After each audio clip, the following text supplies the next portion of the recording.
flow. Welcome to episode 68 of the Gluttons For Punishment Podcast, or GFP, a Toronto Maple Leafs and NHL podcast hosted by Michael Lepore and Anthony Bruno. He's Lepore, I'm Bruno. Thank you so much for listening and watching us on YouTube as well. If you're a new listener and you really enjoy the show, it would be a big time help if you give us a 5-star rating and review on both Apple and Spotify.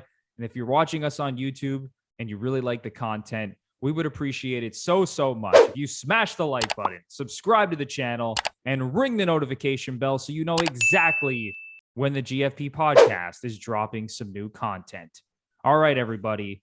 As of Friday, July 15th, 2022, we are a few days removed from the beginning of NHL free agency. A lot of the big names have already signed. Still a few decent names out there that need to sign some contracts. We are going to get into all the players the Leafs signed, all the players who left the Toronto Maple Leafs. We're going to get into Johnny Gaudreau, best and worst signings. This is going to be a great episode, and I promise you want to stick here until the very end. But until we get to all that, it is time to welcome in my partner in crime, Mr. Michael Lepore. How you doing, man? Very well, Anthony Bruno. As always, thank you for the intro. It's Friday, so why not celebrate with a pod? Episode 68. Nobody, Bruno, in the history of the Toronto Maple Leafs, no player has ever donned the number 68. So why not give a shout out to the number 68, Jaromir Jagr, who, when you come to think of it, played for pretty well every team in the National Hockey League except for the Toronto Maple Leafs. And Yags, still kicking it, man. He's playing in the Czech Republic. He is the president and owner of the team he plays for. So living the dream, man. I don't know if you saw, he put out a tweet the other day. I saw that. That was awesome. For free agency. Like, yeah, sign me up. I'm old and slow and, I'll bring a lot. Awesome. Jagr, kind of weird career. He went from like young, exciting, everyone loved him, and all like the Washington stuff, like all just going for money. Everyone kind of disliked him. And then he came back. It was like the Rangers, and everyone really liked him when he was like old, but everyone just loves Jagr now, man. Good social media follow. Yeah, Jagr's the best. I don't know how you could possibly hate Jaromir Jagr, even though, like you said, he went through that stage where like he chased the money, and then he had like that second part of his career where he almost won the MVP with the Rangers. Yeah. I think he finished runner up to Thornton one year when he was like in his like mid to late 30s. Pretty crazy. Yeah, those Rangers teams, didn't they have like Jagr, Bure, and Lindros at the same time? Because they were never healthy all at once. I think they did. Yeah, too bad, man. Yeah, awesome career, Jaromir Jagr. Shout out to number 68. Love that guy. Yeah. All right, let's jump right into this, Lepore. Okay, man. And we're going to start with the Leafs free agent signings, okay? And who knows, maybe while we're recording this, we're going to get some notifications from Elliot Friedman or some of these other insiders, and they're going to sign more players. And Lepore, I always rely on you for that. Check those notifications. But just to go over some names here. So the Leafs signed Ilya Samsonov. He's coming into that tandem with Matt Murray and net. Nicholas Aube-Kubel, Adam Gaudette, Jordy Ben, and Victor Mete. The Leafs signed all of these players for a combined $5.05 million, Lepore. Yeah. Let's start things off with Ilya Samsonov. Okay. So the Leafs are going to go into next season, and the tandem in net is going to be Matt Murray and Ilya Samsonov. They're both coming in at around $6.5 million under the cap. So what are your thoughts, man, on this new tandem? A lot of questions. I have a lot of questions, but I think I sit where most Leafs fans sit, where I look at these two guys, and people pointed out when the deal was done with Murray last year, when he was healthy, he was good. Samsonov, there's some question marks because, how much opportunity has really been given? But I think all I want is average goaltending. Give me the 9.15. And is that possible? I think it's possible. I think it's very possible. Can it completely fall off the rails? Well, we're the Toronto Maple Leafs, so it most likely will. But what I do like about the Murray-Samsonov combo is that there's no real term commitment. And especially with Samsonov, man, he's RFA. It's a cheap deal and he's RFA. So who knows? Maybe if he plays great, And Dubas made the point to say that he really appreciated how the kid wanted a 1-year deal because he wanted to prove himself. He said, give me a chance. I'll prove myself. Maybe I'll be the starting goalie. And then on his end, he'll get paid. So I like that. Who knows? I mean, the whole Russian goalie trend seems to be working across the league. But am I nervous? Yeah. But at the end of the day, we're talking about Toronto Maple Leafs goaltending. So I couldn't not be nervous. But stay healthy, guys, and give us average goaltending, because average goaltending would have won us the President's Trophy last year.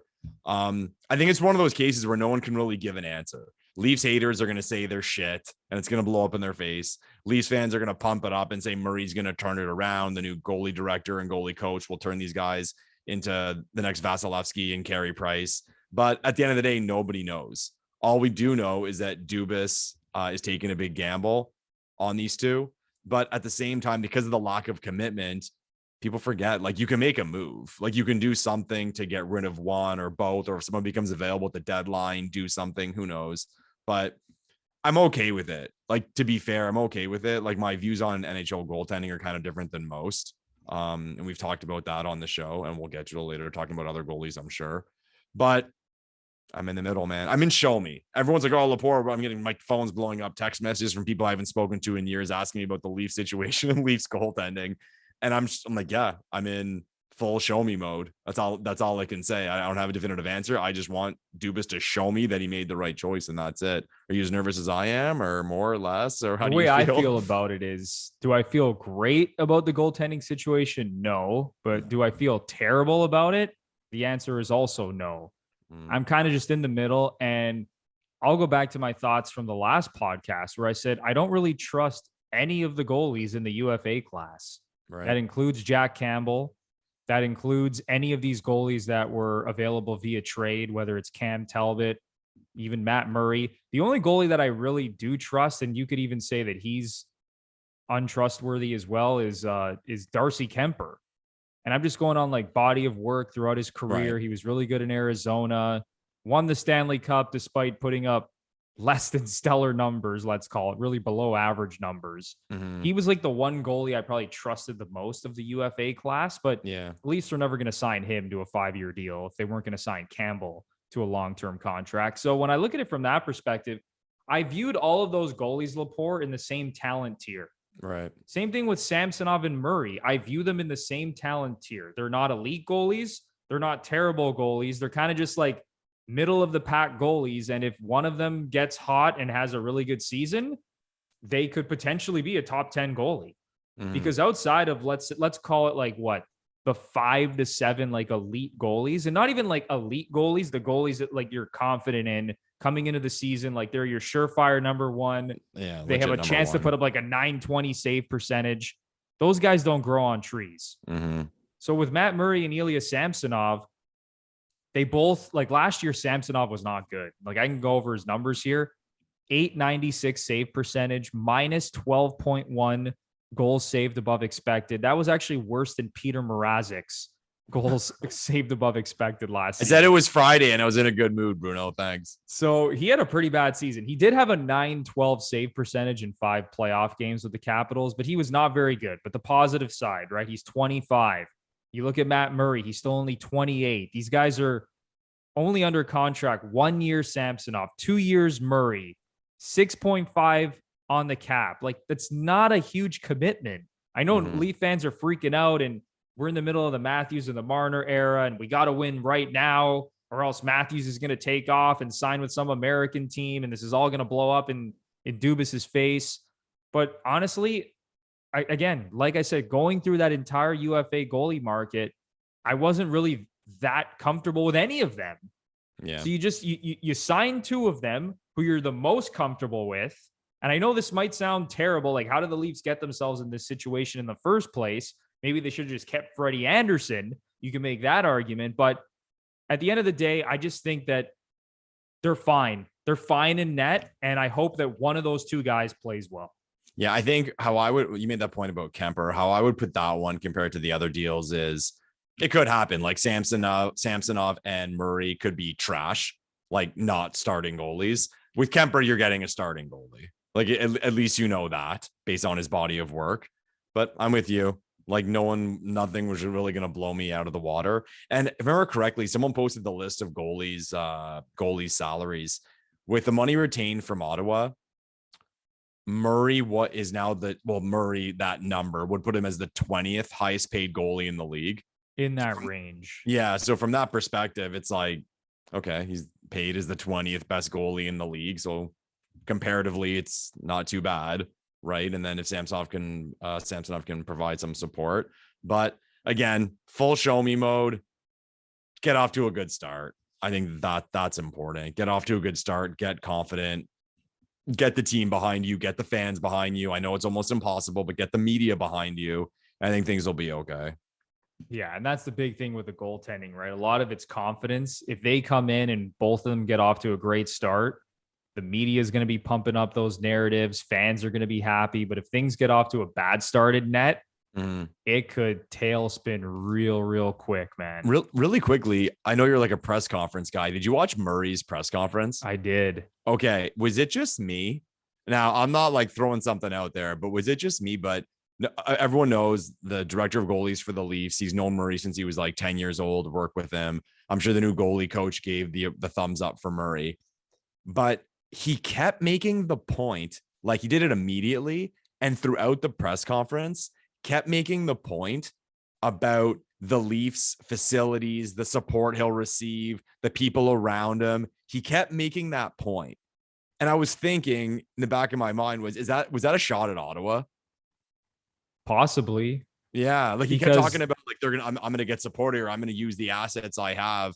I'm going to use like whatever's given to me. And I'm like, but he kept repeating it. He kept saying it. And maybe he said it multiple times in that press conference. And maybe I'm reading too much into it. Like, I mean, there's no secret that, Ottawa didn't go well. And who knows what the relationship was like with him, coaches, management, ownership for that matter. But I found it kind of weird. Comment down below. What do you think? Like, was he taking jobs at Ottawa or, was it just him trying to be Mr. PR, Toronto Maple Leafs? I think it was a mix of both. It was him trying to do good PR. I think he could have been taking a shot at Ottawa. The one thing with the Leafs, we all know this, even the Leafs haters know, like they're a first-class organization when it comes to their training facilities, all the staff members that they have medical that are there to serve every single need you possibly have, right? Like they're a first-class organization. They have everything you could possibly need as a hockey player. Now, does that mean that every Leaf stays healthy all season and plays all 82 games? Absolutely not. Some guys get injured. Some guys are injury prone. And even if you have the best staff in the world, it's not really going to help your team from that perspective. And Matt Murray has had injury problems the last few years. And that's the big question mark. Can he stay healthy? I hope that the Leafs do everything in their power to help him stay healthy. And I think Lepore, if he does stay healthy and let's say plays like 40 to 50 games, and let's say Samsonov plays like 30, I think Murray's going to have a good season. If he stays healthy, he's playing behind the best team he's played behind since those Pittsburgh days. And he did have a good season last year. 3.2 goals saved above expected, decent save percentage. Like he's in a good spot to rebound and get his career back on track. And I really hope that he can stay healthy. It's as simple as that. I hate to I always say I hate to get inside people's heads, but you think of the new goaltending staff in Toronto. Here they are, this new team that comes in. These guys are all very experienced. To give it the green light, you got to be pretty fucking confident in the call. Like your job's on the line. Like you're putting your head out there saying, yeah, let's go get Murray. I've worked with this guy for a long time. And then it moves up to Dubas. Like they have to be pretty, and that's maybe what's giving me a little bit of calmness with it, or maybe more calmness that I possibly should have. It's because I see it that way. These guys are essentially risking their jobs on Matt Murray. So they must like it. And whether that's right or wrong, I don't know, but they know more about goaltending than any of us talking on podcasts know. And even Dubas, when he had his post-free agency press conference, they asked him about Jack Campbell and like, why isn't he back here? What happened? And he basically said that they weren't comfortable giving Jack Campbell the term that he wanted. So they were clearly more comfortable giving 2 years and a similar cap hit to Matt Murray than they were giving Jack Campbell 5x5. Right. It really came down. It was as simple as that. So what they're telling you, or what Dubas is telling you, Leaf fans, is that he thinks that Matt Murray is going to give you similar goaltending to what Jack Campbell provided over the last couple of seasons, Yeah. more or less. And 2 years left on Murray's deal, 1 year of Samsonov. He's hoping he develops someone into a goalie is what he's hoping, whether it's Wall, Shalgren or one of the Russian kids. So it's obvious to me that he didn't want to go give term to anyone. Exactly. Lepore, how about these forwards? Nicholas Aube-Kubel and Adam Gaudreau. It's hilarious because every year I call it the happy annual Leafs sign everyone under the sun making 1 million or less day. Yeah. That's what Leafs free agency day has become. And they did the same thing here with Adam Gaudreau and Nicholas Aube-Kubel. Nicholas Aube-Kubel, for those of you who might not remember, was the guy who broke the Stanley Cup for the Colorado Avalanche. Yes. Here come the jokes. Here come the jokes in the comments. Plays for the Leafs now. He's skating the cup over for the team pitcher, and there it goes, falling to the ice and and denting. Awesome. So Nicholas Aube-Kubel, the guy that broke the Stanley Cup, is now a member of the Toronto Maple Leafs. Yeah. But I mean, in terms of those guys, like they're depth guys. They're third, fourth line guys at best. None of these guys are playing in the top six. Same thing with Jordy Ben and Victor Mete on the blue line. Like they might not even crack the top. They're probably not going to crack the top six. Are you saying they're crap, Bruno? Properly. My goodness. Yeah. Aube-Kubel, though, like I saw some posts on him. He contributes. I mean, a little bit of offense. He's his underlying numbers are pretty good. He seems like a guy who could be on the fourth line, like the guy we could see throughout the season. I mean, like he had influence on Colorado season last year. So he's the one I'm like, he could be something. He could, the others, I'm just like, yeah, Marlies or injury guys get injured and get called up. Because Mete, I mean, again, being from Ottawa, like I watched a lot of Mete. He was like so up and down, man. He was always like, wow, he looks great tonight, or wow, Mete sucks tonight. Like every time I'd be at a game. So I don't know. I'm trying to rolling the dice on these guys. But at the end of the day, like look around. One thing people have to give Dubas credit for is a lot of these signings, these like kind of bubble NHLers or like low grade NHL players. They seem to do well in Toronto and they leave for a big contract. So, I mean, we look at like this year or last couple of years. We had Campbell just happened. We have Mikheyev just happened.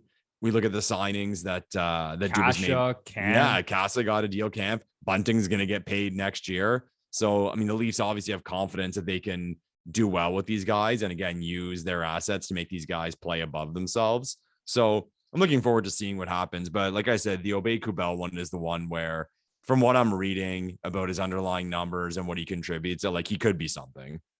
Yeah, I think Dubas alluded to this in his press conference. I'd have to go back and watch it, but I believe I saw some quotes on Twitter where he essentially thinks that he can sort of play the Ilya Mikheyev role. Really? Not as well as Ilya Mikheyev, but they see him in a similar light. Okay. Where he could like play on the power or play on the penalty kill. He's got some speed. But Lepore, you mentioned earlier how it's Friday. You want to hear good things. Nicholas Aube-Kubel, this is not a good thing. What happened? 0 points in 14 playoff games with the Colorado Avalanche. I thought you were going to say like alert came through. He broke his fucking leg or something. I thought you were going to tell me 0 points in 14 games. Well, it's the same as Mikheyev. So yeah, like you pretty said, much. Dubas is bang on and it's a hell of a lot cheaper. No matter who plays in the Leafs top six, we can just guarantee none of them are going to show up in the first round of the playoffs. Yeah, good thing GMs handing out these contracts to players who play for the Leafs aren't looking at their playoff performance. Oh my goodness. But listen, at the end of the day, the Leafs have their roster set in stone. The core is here. Morgan Riley, like TJ Brody, all the Leafs already have good players. Everyone on Twitter, are the Leafs better? It's like, well, they're a 115-point team. I mean, you move around a little bit. Like, what exactly were you going to do to pull off something, right? But crotch discomfort hurting your game? Fear no more. The kings of crotch comfort, Manscaped, have spent 2 years designing the most comfortable boxer briefs out there. Sleek, soft, comfortable, and flexible. The brand new Boxers 2.0 from Manscaped take your balls to the royal ball throne. The global leaders in below-the-waist grooming have the Lawnmower 4.0 for the trimming, so you can wear the Boxers 2.0 for the chillin'. They even trademarked the jewel pouch, so you know it's serious. I think it's time you invest in your family jewels. So let your bulge breathe and get 20% off and free shipping using the promo code GFP20 at manscaped.com. Lepore, these boxers are unbelievable, man. They are amazing, Anthony Bruno. I always say in life, there are certain things you don't mess around with. Certain things you have to commit to, go all the way. So when you're choosing your underwear, why wear like some shitty cotton pair or a pair that's going to ride up? Commit to MANSCAPED underwear because it's A+ all the way. Super comfortable, super durable, very light. You won't regret it. Man, these boxers honestly are the best boxers I've ever worn. Shockingly good. Yeah. They are so damn good. comfortable. It's actually unbelievable. So you got the boxers, you got the Lawnmower 4.0. Don't forget about this bad boy. So many great products from Manscaped. Come on, guys. If you have not already purchased some of these Manscaped products, I don't know what you're doing, because they will take your game to the next level. So once again, you can get 20% off and free shipping using the promo code GFP20 at manscaped.com. That is 20% off and free shipping at manscaped.com using the promo code GFP20. All right, Lepore, let's move on now to the players who left the Toronto Maple Leafs. Fun. So we have Jack Campbell, who signed a 5-year deal for $5 million in Edmonton. That's obviously the most notable Leaf who took his talents elsewhere. Ilya Mikheyev, who signed a 4-year contract for $4.75 million with the Vancouver Canucks. Pretty crazy, if you ask me.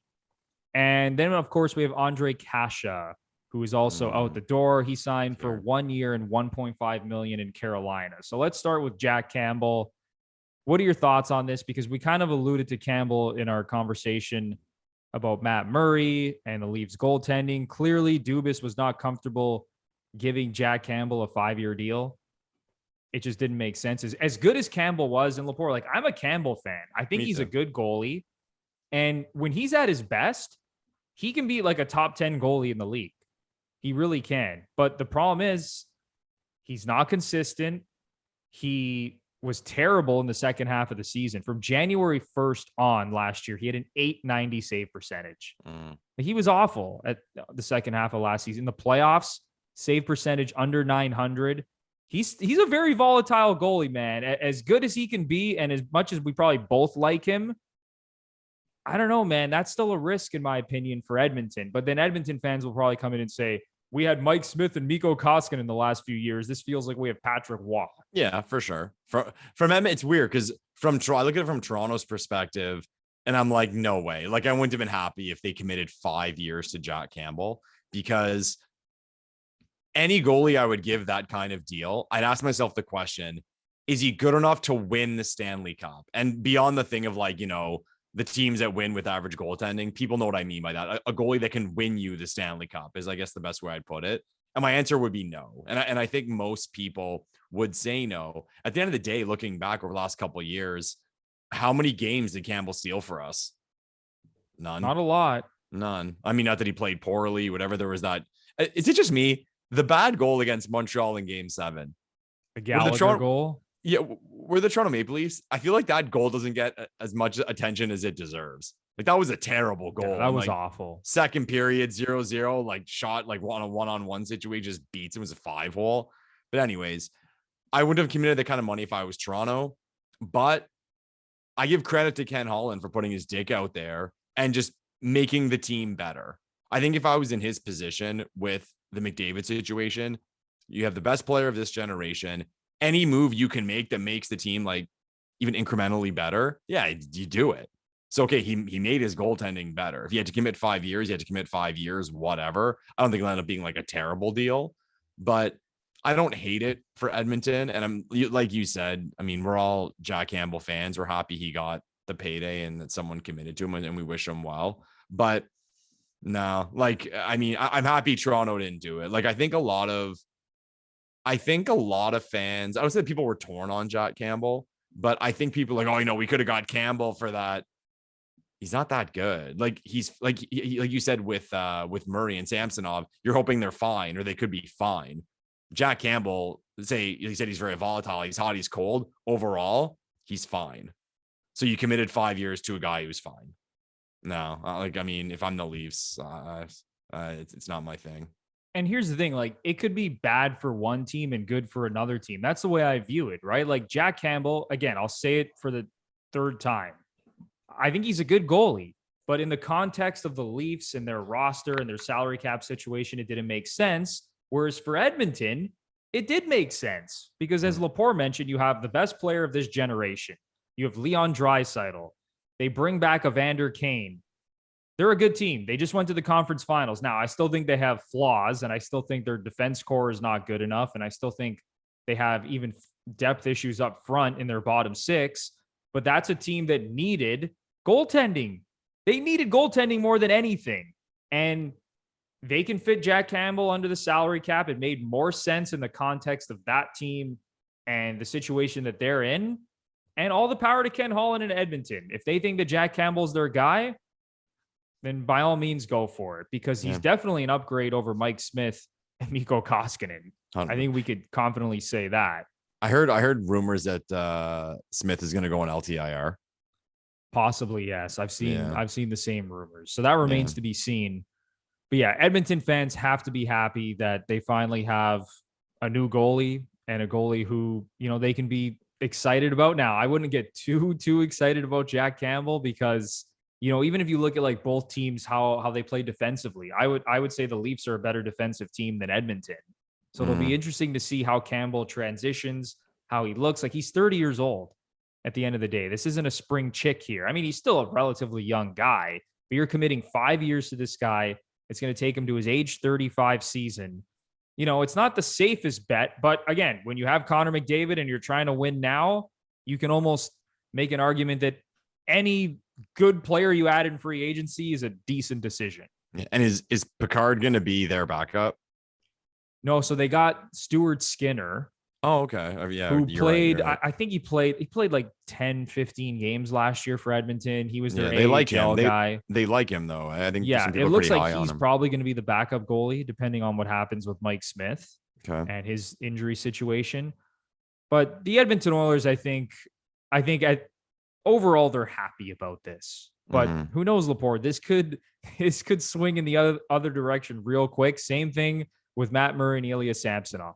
Like, I'm not goalies. I wouldn't be that comfortable with any of those guys. All right, Lepore, how about Ilya Mikheyev, man? How about Ilya Mikheyev, Bruno? 4 years, $4.75 million with the Vancouver Canucks. Absolutely crazy. The take I have on this one is a different one. Okay. So I'm a big footy fan. I mean, I grew up playing soccer. So I sometimes use like analogies that compare the two sports, or that I use to kind of like see how the things match up or line up. So there's a thing in the top flight of soccer, especially like in English Premier League, because like the TV money and the branding money is so big. It's just so big that these ownership groups, they don't really care about winning. They just want to stay in the top flight. Like, they're not going to go crazy spending to try to win the league. They'll just spend enough to keep them in that meaty middle, to keep those TV dollars and advertising dollars coming in. And I think, and people may not want to hear this, I think that happens in North American sports a hell of a lot more than people think. Now, of course, in the Premier League, there's relegation. You're completely kicked out of the league, and there's no relegation in the National Hockey League. You're not going to get sent down to the AHL. But I think a lot of ownership groups, a lot of teams, they just kind of build their team in a way that, like, okay, we have a chance to we can fight for a playoff spot. Like, they're not going to go crazy committing to anything. And when I say that, I mean stuff off the ice where they can really set up a plan or whatever. Because like, this is how I see the Mikheyev deal. And comment down below if you have a different opinion. Ilya Mikheyev is a nice player. He's a good player. He can be a fundamental piece on any team in the National Hockey League. I really enjoyed watching him play in Toronto. But at the end of the day, he's not an elite player. He's not a star player. Like, he's not a game breaker. So why would you overpay a player who's in that category? Or even, I'll go one step further. Why would you even give a guy what you think he deserves? Like, at that level, you can find someone equal to Ilya Mikheyev for less money, or a little lower on the poll than Mikheyev for way less money. So like that's where I don't get it. Like, no one can look, I'll put it this way. No one can look me in the face, even like the biggest Homer Canuck fan in the world, and can be like, this is a slam dunk. No, At 4.75 million, you're crazy. Like, I don't really, I have to think, what number would be for Mikheyev. I said I would have given maybe like 10 million over 3 years, like somewhere there. Never going like 1.5 higher for a guy who he's a third liner. And he kills penalties. He's good shorthanded, but I don't see the value in it. And like, it boggles my mind with these teams, how they see guys like that and they give them these contracts and then like term to give them the term as well. And it gets posted I almost said July 1, because that's usually the day. Someone will throw back like all the signings from 5 years ago and they're all brutal. And it's like, yeah, that I can see that Mikheyev one in a couple of years being like, they gave him 4.75 and then the wheels start turning as to why they gave him that. But sad to see him go. I enjoyed watching him in Toronto. Exciting player, different type of player, brought excitement, but at that price tag and at that term, no fucking way. No chance in hell. This is a classic example of overpaying rather, a middle tier player. Like, he's a good player. I echo all the same things you said, Lepore. Like, I enjoyed watching him play. He's one of the fastest guys in the NHL, but he's not a game breaker. No. He's not a guy that you can confidently insert in your top 6. He's a bottom 6 forward. Think about this, okay? The Leafs, especially last season, you can even go back to the season before that, they have been desperately looking for the third guy to pair with Matthews and Marner and the third guy to pair with Tavares and Nylander. Ilya Mikheyev could have easily stepped up and taken either of those jobs, all right? But for whatever reason, Sheldon Keefe did not feel comfortable doing that. And I say for whatever reason, the reason is because his finishing ability was terrible. Last season, he did score at a 30-goal pace. He had the best offensive season of his Leafs tenure, but this is a guy who wasn't able to crack the Leafs top 6 when the Leafs desperately needed a winger to crack that top 6. And now Vancouver is paying this guy a shade under $5 million for 4 years. Yeah. What's always weird too is like, you always, like how I said, what I thought a fair deal for Mikheyev was, and you're sitting there and you're like, yeah, but a team's going to give him more. There's going to be a stupid team that gives him more. And it always happens. Like, why? It's like, if you're the Canucks management right now, are you like, yeah, we're better today? Like, no. And that's the thing. It's not like that team is close to competing for a Stanley Cup. Yeah, like, they still have some really good young players. Like, I like their core, but that team is not ready to win a championship. And this, I don't know how this puts them closer to achieving that. Yeah. And it's not like the Campbell deal where we said, we wouldn't give that to Jack. But from Edmonton's side, it's like, okay, well, we need a goalie and we got one, but like a depth forward. Why? It's wild. It's wild. Like, in a cap league, like I really and truly don't get it. No chance, man. Like, congrats to Ilya Mikheyev and his agent for securing the bag, and same with Jack Campbell. But in the context of the Toronto Maple Leafs and their salary cap situation, bringing back, one or both of those players just didn't make a lot of sense. Yeah, no way. Lepore, how about quickly on Ondrej Kase? Yeah. Signed with Carolina. I liked Kase again. But he was kind of different than Mikheyev in the way that, like, Mikheyev was very obvious in things he did very well, but at the same time, like, pretty obvious in the things he didn't do very well. Like you said, his finishing. Whereas Kase was the player you really had to pay attention to when you watched him on the ice. And you hear this term all the time. He's a coach's dream because he's so fundamental, good defensively. I mean, not the greatest finisher in the world, but he can put the puck in the net. Yeah, like good player, like a nice player to have in your lineup. And actually, for the number, I mean, or even like the term, I should say, like the 1 year, I'm kind of surprised the Leafs let him walk. But I mean, what do I know? Maybe something internal. They want to give that money somewhere else, or they have someone else in mind, or at least you assume so. But that one I was kind of disappointed in. I liked him. I liked him a lot. Yeah, I liked Kase as well. And like you said, for 1 year, 1.5 million, I feel like the Leafs could have easily brought him back. Maybe it was a situation where Kase wanted to move on, or maybe it was just a matter of the Leafs not trusting his durability, because this is a guy that hasn't been able to stay healthy throughout his NHL career. He had injury issues last year as well. So maybe the Leafs figured, we're already rolling the dice here with Matt Murray and his durability issues. Oh, do we really want to bring back Ondrej Kase, who's probably going to miss half the season with some sort of ailment? So maybe that had something to do with it. But regardless, best of luck to Ondrej Kase, Ilya Mikheyev, and Jack Campbell. Leaf fans enjoyed watching you guys play, and now they're all going to go on to win Stanley Cups with their new teams. That's just how it works. Yeah. And if you want a Leafs jersey that's on sale, pick up one of those ones. I'm sure there's some lying around Real Sports. Oh yeah, great. Especially, deal. especially Campbell. I'll tell a little story. One thing, this is such like a hashtag Toronto Maple Leafs moment. I'm in Toronto, and I was at I went to Real Sports, and I believe it was after the Leafs were able to be rid of the Clarkson deal. And you walk in, and they had this like section of Clarkson jerseys and like the t-shirts and all that stuff. And there was a big fucking sign, all Clarkson merchandise, 70% off. Wow. So they had the authentic game jerseys that are like, $300, $350 for like $100. I remember people buying them to strip them, to like make them other players or take the nameplate off, put your own name on it, something like that. But just, Toronto Maple Leafs. It's our history. So what you're telling Leaf fans is to go out to Real Sports, go grab an Ilya Mikheyev or an Ondrej Kase jersey for 75% off, and just put any other name on it, or put your own name on it, or whatever you want to do. Whatever you want to do. Beer league jersey, right? Yeah, there you go. There's always one guy wearing a Leafs jersey, right? In pickup hockey, there's always one. There's always that one guy. There's always a Leafs jersey, and there's always a 99 every time. No matter where you're playing shinny around Ontario. All right, Lepore, we got to talk about Johnny Gaudreau. Yes, we do. This was a wild situation. It's a fucking movie, man. They should write a script.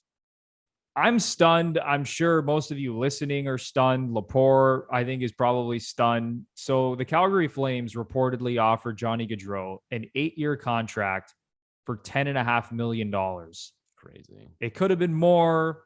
It could have been less, but I think it's pretty safe to say that they offered him north of $10 million. Okay. And this guy decides to leave the Calgary Flames, a team that had a great season last year under Daryl Sutter. Johnny Gaudreau had the best season of his career, 115 points, playing on a line with Matthew Tkachuk and Elias Lindholm, arguably the best line in the NHL last year. Mm-hmm. He leaves all of that. He spent his entire career there. The fans loved him there. And he takes his talents not to his hometown in New Jersey, not to the New York Islanders, who were also rumored to be, one of the heavy hitters to sign Johnny Gaudreau, not to the Philadelphia Flyers. He goes to the Columbus Blue Jackets. So random. The Columbus Blue Jackets, 7 years, $9.75 million AAV. It just completely stunned the hockey world. I can't believe it, Lepore. And listening to his press conference, he said some things that pissed off a lot of Flames fans. The one quote I will mention, he said, "It was best for us not to go back to Calgary." Dun, dun, dun. And he also mentioned that he was looking at Columbus for a while, as if this team was on his radar for, I don't know, was it a year, 2 years, 3 years? Mentioned that every time that he played in Columbus, he loved it there. Okay. So, Lepore, man, what the hell just happened? Was it New Jersey? The deal came out where they offered him, and it was more as well, or again, rumors. Yeah, I believe New Jersey offered him like a massive deal, is kind of like the Flames deal, like over 10 million.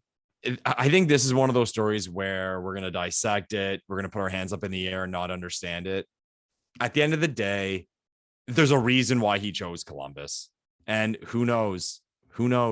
Maybe he's got, I don't know, some family there or friends there, or he's married, right, with a kid. Like that was a story. So maybe like, I don't know if he has a kid, but he's definitely married. Oh, okay. So like some connection to his wife, who knows? And all these guys are different. Some of them care about money. Some of them don't as much. Some of them care about what city they're playing in. Some of them don't. Some care about being on a competitive team. A lot of them don't. I hate to tell like hockey fans out there everywhere. A lot of these guys don't give a shit if their team's competitive or not.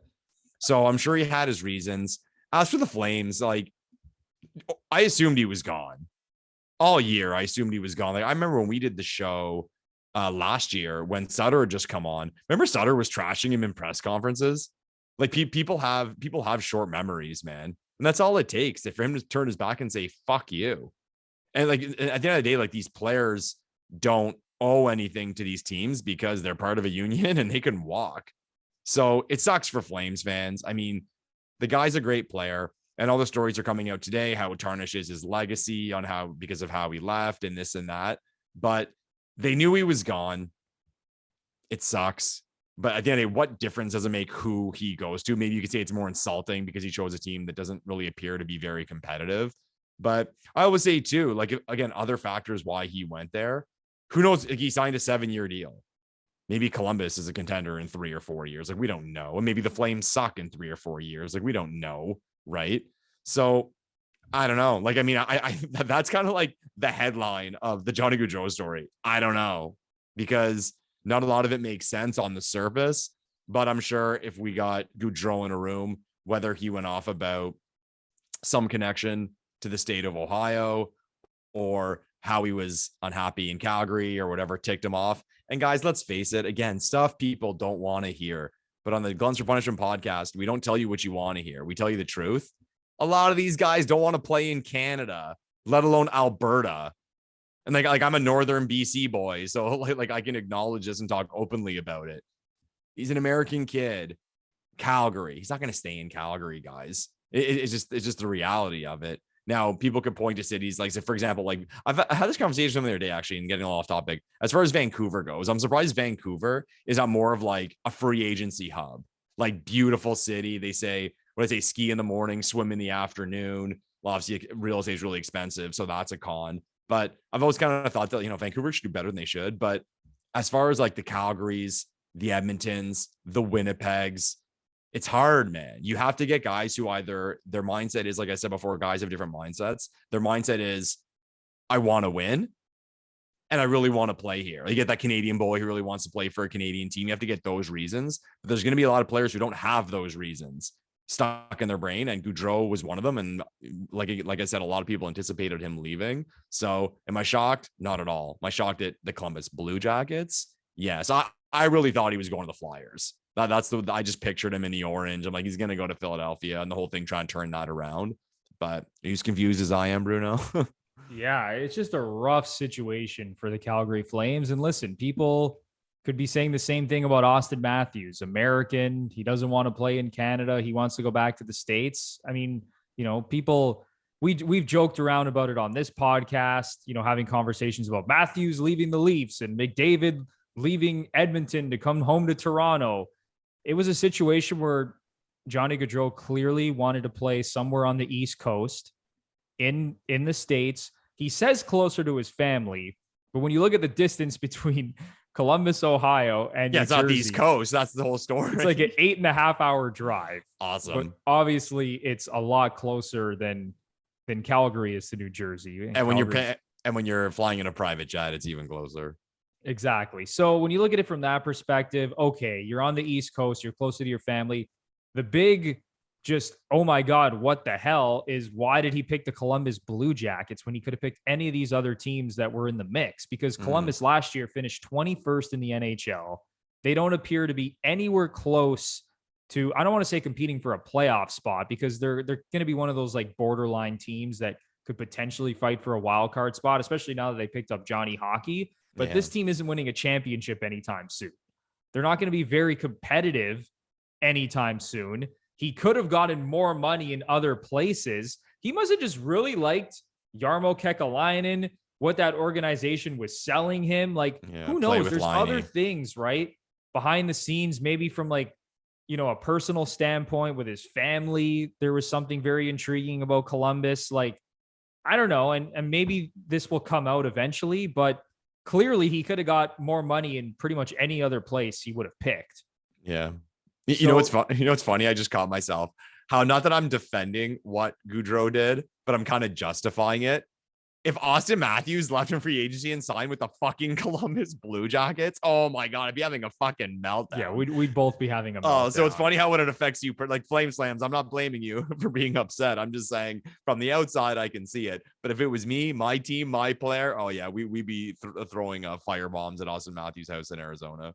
It's just brutal. And I don't know how Calgary recovers from this now, because listen, I still think they're going to be competitive because Daryl Sutter teams, they always find a way to, like, even if they don't have star players, I feel like that team is just going to muck it up. They're going to play the same sort of style where they're winning like these low scoring games. But that's a big hit to their offense, man. That is such a big hit. Like, and now, they still have the Matthew Tkachuk situation where they have to re-sign him as an RFA. And now Flames fans are really nervous about that. Like, this is not a great situation. Like, we could be looking at a Flames team that's just completely blowing it up over the next couple years. Maybe that was part of it. Like, maybe he knows something we don't, like, and I don't have insider information, or like some sort of take, but like maybe Kachuk's leaving and Possibly. he knows, and he's like, well, that's my star. That's like a star line mate of mine if he's leaving. I mean, yeah, because those guys definitely talk. Let's say he thinks, all right, I've talked to Matthew Tkachuk. This guy is not really keen on staying here when he becomes a UFA. So am I really going to lock in here for 8 years? Yeah, I don't really Matthew like Tkachuk the coach. Is going to be out the door potentially. Yeah. No, it's another something American will come out. player. So something will come out. We'll find out something. At least I hope we will. Yeah, it's a brutal situation for Flames fans. Honestly, like I do really feel for Flames fans because this is a guy that you watched grow up, become a star player in the NHL, and now he just leaves you at the altar. It's just brutal. It's brutal for hockey fans in Calgary. And honestly, I hope that from here, better days are ahead for the Calgary Flames. But before we end off this podcast, because we are getting up to the time here, best and worst free agent signings. Ooh. Which one do you want to start with? Best or worst? Well, they say bad news first. All right. Worst free agent signing. Give it to me. If you had to pick one. Okay. The worst free agent signing of 2022. This one hurts me, Bruno, because the man who made this decision is like a god to me. He's actually from the place I grew up in. There's an arena named after him in this town. Steve Yzerman giving Ben Sherratt a 4-year deal at $4.75 million. Okay. Flabbergasted. Crazy. And I'm so confused because here was Steve Yzerman in Tampa Bay, never making a big free agent splash, never overpaying anyone, just like steady all the time, never panicking, never doing anything erratic. What is that deal? What is that deal? It's similar to the Mikheyev situation, or I say it's worse because I think Sherratt's a below average player. Whereas you could have got that for much less, or with less term, you didn't have to commit that. And I remember when Sherratt was available at the deadline and everyone was saying, oh man, look what this guy did to the Leafs in the playoffs. I think it was Jay Fresh. He posted, it was like a 20-minute long video of every play Sherratt was involved in over all 7 games against Toronto. Just clips for 15, 20 minutes.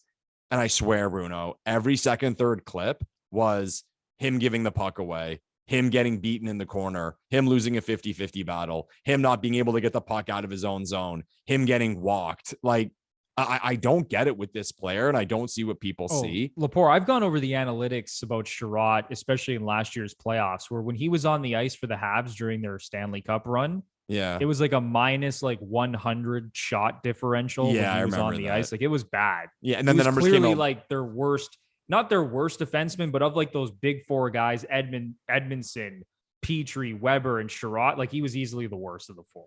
And that stuff came out last year with Florida, where it's like his Corsi was like the worst on the team by far, like over in the playoffs, and like not even close. So the trade that they made for Sherratt, bananas. First round pick, prospect, I think another draft pick involved, like just awful. I'm gonna go full homer mode here because someone put this out there. I think it was yesterday. I'm gonna go full homer mode. If someone told me right now, the Toronto Maple Leafs could trade Giordano for Sherratt and Sherratt would come in at Giordano's price tag, I'd say no. Yep, same here. I'd say no. And he's making a 1/5 of his money on a 2-year deal. Like, where am I? I don't understand. I don't understand what people see in this player. And I am crazy confused that my boy, childhood hero Steve Yzerman made that move. I'm confused, Bruno. It's awful. And Lepore, I had the exact same player. Oh, that's boring. As the worst free agent signing. It's easily Ben Sherratt. Like I said, I've gone through the analytics on this guy, and Habs fans, you can tell me how great he is all you want. He's physical and he gets under your skin. And I'm sure he does. He's physical. You know, he makes you think when you're on the ice just because of his physicality and his presence, but he's just not a very good player. It's as simple as that. And there's no way a player like that should be getting a shade under $5 million on a 4-year contract. And it's crazy, like Lepore said, coming from Steve Yzerman, who is viewed as one of the smartest hockey executives in the NHL. So it's crazy. Second on my list was another defenseman, Eric Goodbranson, signing a 4-year, $4 million contract in Columbus. That's also egregious. Yeah. You know which one I think was like subtly bad? The Ryan Strome deal. He got 5 times 5. I was like he's like a half a point. I don't love it, but I don't hate it. Yeah, I mean, he's like a half a point a game guy. I think you can do better. I mean, it's kind of disappointing. I'm like personally disappointed because I really like how Anaheim's like up and coming, skilled and whatever. So I'm like, why'd you do that? Like, I don't know, but I thought that was like a quiet one that probably should have deserved more negative attention. Yeah, anyone who's getting a 5x5 in free agency, you always got to kind of raise your eyebrow at it and think, is this gonna go well? Because that's the number where it's like, well, he's not a star player, he's like a fine player, but you can get a fine player for less, so they're overpaying to give him 5 times 5. Exactly. You're 100% right. That's 100%. always the sketchy number, the 5x5. Number you don't want. All right, Lepore, best free agent signing. Okay, best one. This is tough for me to say out loud, Bruno, and the local fans of Michael Lepore will be pumping their fist at this one. But I actually think the best free agency signing, and I look at it in the way of impact on the team and culture of the team and what it means for that franchise, it's Claude Giroux to the Ottawa Senators. 3-year deal. I think it's a fair number. Well, like, look at the numbers we just said, how 5 gets you these guys like Mikheyev and Strome. They got Giroux for 6.25. Yeah, for 1.5 million more, essentially. Yeah. And he signed a 3-year deal. 3-year deal. At the end of the day, I mean, if someone would have told you that someone was going to give Giroux 5 times 7.5, I'd be like, I believe it. Like that one, like, again, a star player guy who contributes. I think it's a really good deal for Ottawa. And I mean, they still have Stützle on his entry level deal. So that's nice for this year to add that player. Of course, they added DeBrincat as well. But like I said, like culturally for that franchise, here is this team that everyone always shat on for not being able to bring in free agents, not being able to keep guys. I'm sure the list for Claude Giroux was long, very long. He probably had a lot of choices, especially if he was willing to take that amount. And like apparently Florida wanted him hard. So he chose Ottawa over Florida. So it's a big signing for Ottawa, man, because again, locker room stuff, culture stuff, it excites fans. He's going to score. He could have taken more money. He could have taken more term. I think it's great for the Ottawa Senators. And people could point to, oh, he's a local guy, but that means shit. Like that means absolute shit. Like if he didn't sign in Ottawa, like in his mind, I don't think he is turning his back on a chance to win the Stanley Cup because, I want to play in Ottawa. Like, no. And I don't even think he's really from Ottawa. Like people say he's from here, but he's kind of from outside Ottawa. But I'm impressed with the deal, man. Again, the money, the term, and what it means for the franchise, the fans, a lot of excitement, a lot of momentum for the Sens right now. I think it was the biggest deal.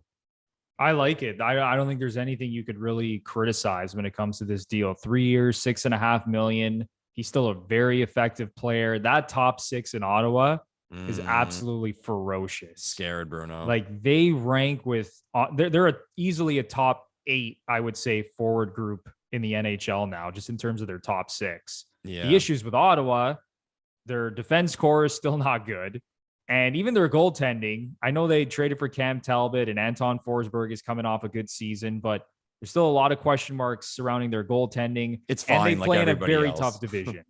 Yeah, the division thing. Yeah. So regardless, even though we all like what Ottawa has done this offseason, and I like the Giroux signing, it's still going to be an uphill battle for them to be competitive as quickly as maybe a lot of people think they're going to be. You know what, Bruno? I think they're competitive this year. Okay, fair enough. Yeah, so you think they're probably fighting for a playoff spot? I think, oh man, you mentioned the top six. At the end of the day, the biggest thing in the NHL is scoring goals. Okay. Giroux, DeBrincat, Stützle, Tkachuk, Batherson, Norris. Pretty nasty. And then even in the depth, I mean, that Pinto kid looked really good at the start of last year before he got hurt. Formington on the third line. Matthew Joseph looked good. The kid they picked up from Tampa Bay with the Nick Paul trade. They're going to score goals. They're going to score a lot of goals. Like, I think they're fighting for a playoff spot. Okay, that's fair. I still think they missed the playoffs this year, but they better take a step up because they have not been on the trajectory that the Senators, brass thought they would be on. Even their fans, like, they were supposed to be a little bit more ahead of where they are. Yeah. And hopefully they do have their best season in the last 3 or 4 years this coming season. The heat is on DJ Smith. If they get off to a bad start with the moves they made, he's gone. I think for the first time, it's like he's going to feel real pressure. 100%. Before we wrap this up, I will quickly mention my favorite UFA signing, and people might be absolutely stunned to hear this, but don't say Claude Giroux, Bruno. No, it's not Claude Giroux. It is Evander Kane. Oh, okay. Yeah, re-signing with the Edmonton Oilers 4 years for a little over $5 million. Yeah. This player is easily worth 7 or 8 million. Okay. Yeah. And I know he comes with a lot of baggage, and there's probably no team in the NHL that wanted to lock this guy up, for 5, 6, 7 years. No one wanted to do that, but he's an awesome player, a point per game player. I think he unlocked their offense last season when he came over. His ability to either play with Connor McDavid, play on the power play, play with Leon Draisaitl. Like, no matter who he plays with, he's going to produce. And I think if the Oilers lost Evander Kane, that would have been devastating for that team. A team that seemingly is sort of knocking on the door and is right there to maybe win a Stanley Cup. Losing a player like Evander Kane, who bolstered that top six, I think would have been a devastating blow. So kudos to Ken Holland and the Edmonton Oilers for bringing back Evander Kane. At that number, I think that was the best signing of NHL free agency. Yeah, and similar to Giroux, I mean, I say props to the player. Like, the fan will say that because he could have got more elsewhere. And I said, we were talking about Johnny Gaudreau before, and how a lot of guys don't care about where they play, whether their team's competitive. He liked his surroundings. The team's competitive. He felt welcomed when he was there. I like it. There's nothing negative about it. Like you said, there's only stuff to like. If you're an Oilers fan, you're stoked. Yeah, the Oilers are looking solid. I still think they need a little bit of help, but I mean, they're in a nice spot moving into next season. Lepore, anything else you want to get off your chest before we wrap this up? No, but I'm really hoping for, I think a lot of Leafs fans, we got some nice little moves. The Murray thing caused a lot of talk, but I'm really hoping for a trade or freeing up something, signing someone and having to get rid of someone, some more excitement on Leafland. You? I think Kyle Dubas has something up his sleeve. Please, I think we're going to see a trade at some point, and maybe it's one of these defensemen because now they just brought in Jordy Ben and Victor Mete. So are they going to move out of Justin Hull, Jake Muzzin potentially? There's a couple moves that could be made here. I don't know if anything's going to happen. Maybe they're just bringing in all these D-men and they're just going to be fighting for spots. But I feel like there's going to be a little bit more excitement in Leafland very, very soon. All right, everybody. That is going to do it for episode 68 of the Gluttons For Punishment Podcast, or GFP. Once again, if you really enjoyed this episode, 5-star rating and review on Apple and Spotify. Do it right now. Right now. Or you're banned from the podcast. All right. And if you're watching us on YouTube and you really enjoy the content, you know the deal. Smash the like button, subscribe to the channel, ring the notification bell so you know exactly when the GFP podcast is posting some new content. We will be here to cover all the news that breaks with the Leafs if they add more players throughout the offseason. But until then, enjoy your summer, everybody. And me and Lepore will see you guys in the next one. Thanks, everyone.